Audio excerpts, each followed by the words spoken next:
نبی کریم صلی اللہ تعالیٰ علیہ وسلم جب صحابہ سے گفتگو کرتے تھے تو کوئی بات سمجھ میں نہیں آتی تھی تو صحابہ کہتے تھے رائینا یا رسول اللہ۔ اس کا معنی یہ تھا کہ یا رسول اللہ ہماری رعایت کر دیں، سمجھ نہیں آئی، سمجھ نہیں سکے، دوبارہ ارشاد فرما دیں۔ یہودیوں کی زبان عبرانی تھی، اس کے اندر رائینا کو تھوڑا سا کھینچ کے پڑھا جاتا تو اس کا معنی معاذ اللہ ثم معاذ اللہ، نقل کفر نہ باشد، اس کا معنی چرواہا بن جاتا تھا، اے ہمارے چرواہے۔ میں نے کہا کہ کوئی وقت نہیں ہے کہ کسی جگہ پہ ٹھہر کے زیادہ وضاحت کی جائے، آپ نے ذرا جلدی جلدی سمجھنا ہے بات کو۔ تو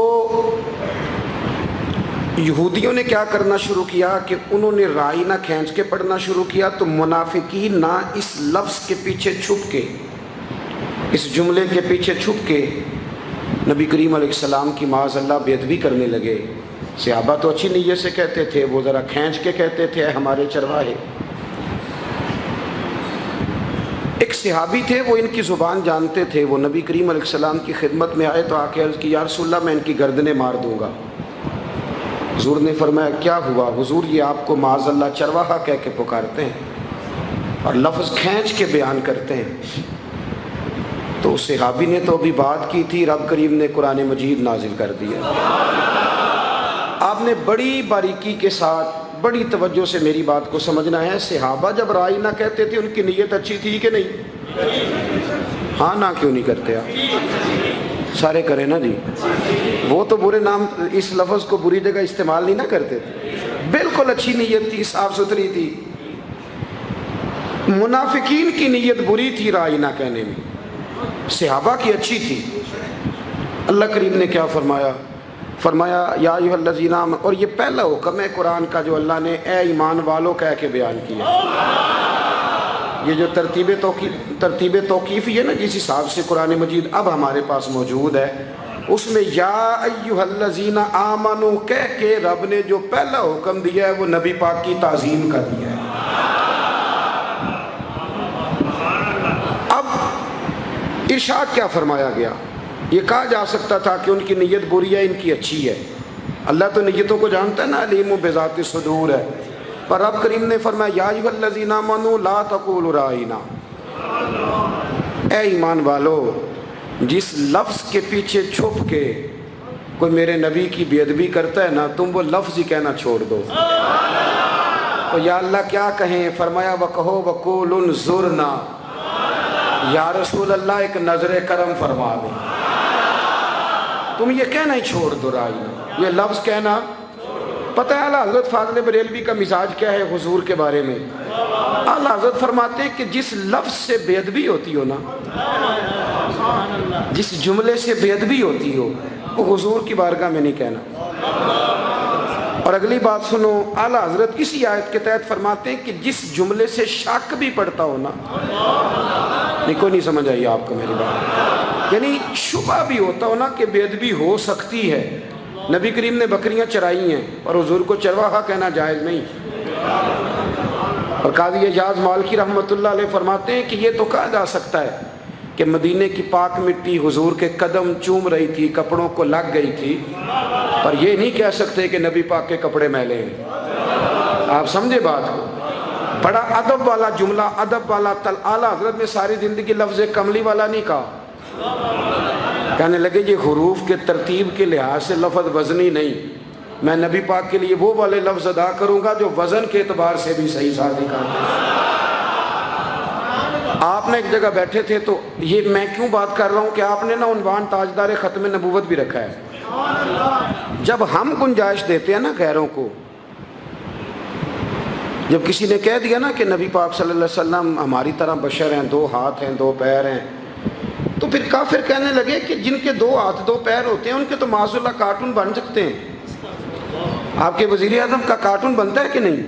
صدر کا، اپوزیشن لیڈر کا، عام انسان ہے تو کارٹون بنیں گے تو کیا حرج ہے؟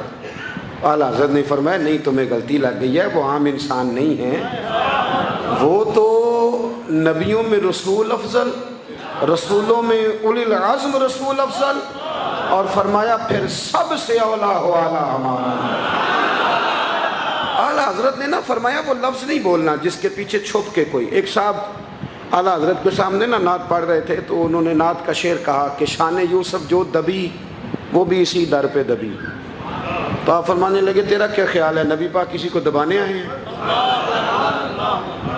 تو کہنے لگا جی پھر آپ بتا دیں کیا شعر ہونا چاہیے. فرمایا شعر یہ پڑھو کہ شان یوسف جو بڑی وہ بھی اسی در سے بڑی. یہ تو آپ ناراض نہ ہوں تو یہ بہت سارے لوگ ہیں. میں نہیں کہتا, آپ کبھی تفسیر پڑھ لیں. ایک تفسیر وہ ہے جو اہل محبت نے لکھی ہے, ایک سیرت وہ ہے جو اہل محبت نے لکھی, ایک سیرت وہ ہے جو ان لوگوں نے لکھی ہے جو کہتے ہیں دیوار کے پیچھے کا علم نہیں. آپ قوم کو کیا دے رہے ہیں پیغام؟ کیا پیغام دے رہے ہیں آپ قوم کو؟ آپ کون سی سیرت جو آدمی بالکل معاذ اللہ ہماری طرح کا ہے اس سے عشق کون کرے گا؟ اس پہ جان کون قربان کرے گا؟ اس کی غلامی کون کرے گا؟ غلامی تو اس کی جائے گی جس کے بارے میں عقیدہ ہو کہ بعد از خدا بزرگ توئی. قصہ مختصر, اس اعلیٰ حضرت شریف مکہ کے زمانے میں نا تشریف لے گئے حج کرنے کے لیے. تو شعراء کی بھی نا ایک الگ دنیا ہوتی ہے. جو شاعر بیٹھے ہیں وہ ناراض نہ ہو جائیں, میں خود کبھی کبھی شعر کہہ لیتا ہوں. ان کی بھی داستانیں الگ ہوتی ہیں. یہ بھی بیچارے کئی دفعہ مہینہ نا ڈھب سے غسل نہیں کرتے اور گرمیوں میں بھی چادریں لے کے پھرتے ہیں. ناراض ہو گئے ہو نا؟ میں نے کہا کہ ہلکا پھلکا مجھے بھی دورہ پڑتا ہے اس لیے ناراض نہ ہونا. تو ان کی ایک الگ دنیا ہے, شعر و شاعری کی, صنف کی, حروف کی, ایک الگ ان کا بھی ایک مزاج ہے. ہر لحاظ سے الگ لوگ ہوتے ہیں نا. تو وہاں نا شریف مکہ کے زمانے میں حضور کے روضہ اطہر کے پاس نا شعر کہنے کے لیے, یہ بریلی شریف میں بھی بڑا ذوق ہے. ایک تو عام شعراء ہے نا جن کی میں نے بات کی, جو نعت کہنے والے شاعر ہیں وہ تو اکثر علماء ہیں, ان کا یہ سٹیٹس نہیں. بریلی شریف میں نا 23 صفر کو یا 24 صفر کو صبح ایک مصرع دیا جاتا ہے. اس مصرے پر شعر کہنے ہوتے ہیں اور مصرع اکثر اعلیٰ حضرت کا ہوتا ہے. یعنی ایک مصرع ایک دفعہ میں موجود تھا تو ایک مصرع دیا گیا تھا کہ میں مجرم ہوں آقا مجھے ساتھ لے لو. تو اس پر پھر سب شعراء نے کلام کہے. اب میں ادھر جانا نہیں چاہتا, وقت زیادہ لگ جائے گا, تو ادھر ہی رہنا چاہتا ہوں. تو شریف مکہ کے زمانے میں نا اعلیٰ حضرت رحمۃ اللہ تعالیٰ علیہ گئے ہوئے تھے مدینہ منورہ, تو وہاں شعر کہے جا رہے تھے. تو طریقہ یہ تھا کہ پہلے شعر کہے جاتے تھے عربی میں, پھر فارسی میں, پھر اردو میں. مختلف شعراء آتے تھے اور ترکی کا جو اس دور کا حکمران تھا وہ خود بیچ میں بیٹھتا تھا, جو شعر اچھا لگتا اس پہ انعام بھی دیتا تھا. تو اردو شعراء کی جب باری آئی تو نبی کریم علیہ السلام کے روضہ اطہر کے سامنے نا 2 کھجوروں کے درخت تھے, کھجوروں کے 2 درخت تھے.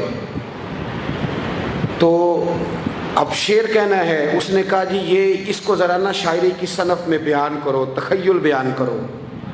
تو بہت سارے شعراء نے شعر کہے, تو جو شعر سب سے زیادہ پسند کیا گیا وہ شعر یہ تھا کہ یوں ہے درخت حضرت والا کے سامنے کہ مجنو کھڑا ہے خیمہ لیلا کے سامنے. یہ شعر کہے گئے. 2 پرانی تصویریں دیکھیں گے تو آپ کو مل جائیں گے 2 کھجور کے درخت گنبد کے سامنے. تو وہ بہت بڑا شاعر تھا, اس کو انعام دیا گیا. تو اعلیٰ حضرت چپ کر کے بیٹھے تھے پیچھے. جڑے محرم راز حقیقت دے اور راز حقیقت کھول دے نہیں, اے جنہ ویکھیا نہیں او کرن گلاں, جنہ ویکھ لیا او تے بول دے.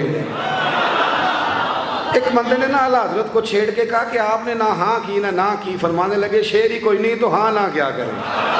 یہ تو بات ہے کرنے والی. اب شاعر کو آپ شعر کو غلط کہہ دیں اسے تکلیف ہوتی ہے. وہ کہنے لگا جی اعتراض کرنا آسان ہے پر شعر کہنا مشکل ہے. آپ نے فرمایا کیا مطلب؟ کہنے لگا جی میں نے کہا ہے آپ پہلے نقص کریں اس کا.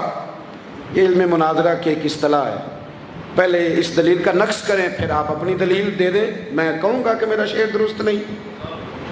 تو اعلیٰ حضرت کہنے لگے نقص اس میں یہ ہے کہ تم نے نبی پاک صلی اللہ علیہ وسلم کے روضے کو لیلا کا خیمہ بنا دیا. لیلا کا خیمہ اس کی کیا اوقات ہے حضور کے گنبد کے سامنے؟ اور فرمایا مجنو کی کیا حیثیت ہے حضور کے عاشقوں کے سامنے؟ یہ کوئی تشبیہ ہے دینے والی؟ یہ تو نے کیا تشبیہ؟ کہنے لگا جی پھر آپ بتائیں. تو فرمانے لگے لو شعر ابھی لو نا شعر, وہ رضا کے نیزے کی مار ہے. اور ایک جگہ فرماتے ہیں کل کے رضا ہے خنجر خونخار برق بار. لو شیر کہہ دیجئے قدسی فرشتوں کو کہتے ہیں، قدسی فرشتوں کو کہتے ہیں. تو اعلیٰ حضرت فرمانے لگے یوں ہیں درخت حضرت والا کے سامنے، گویا قدسی کھڑے ہیں عرش معلا کے سامنے.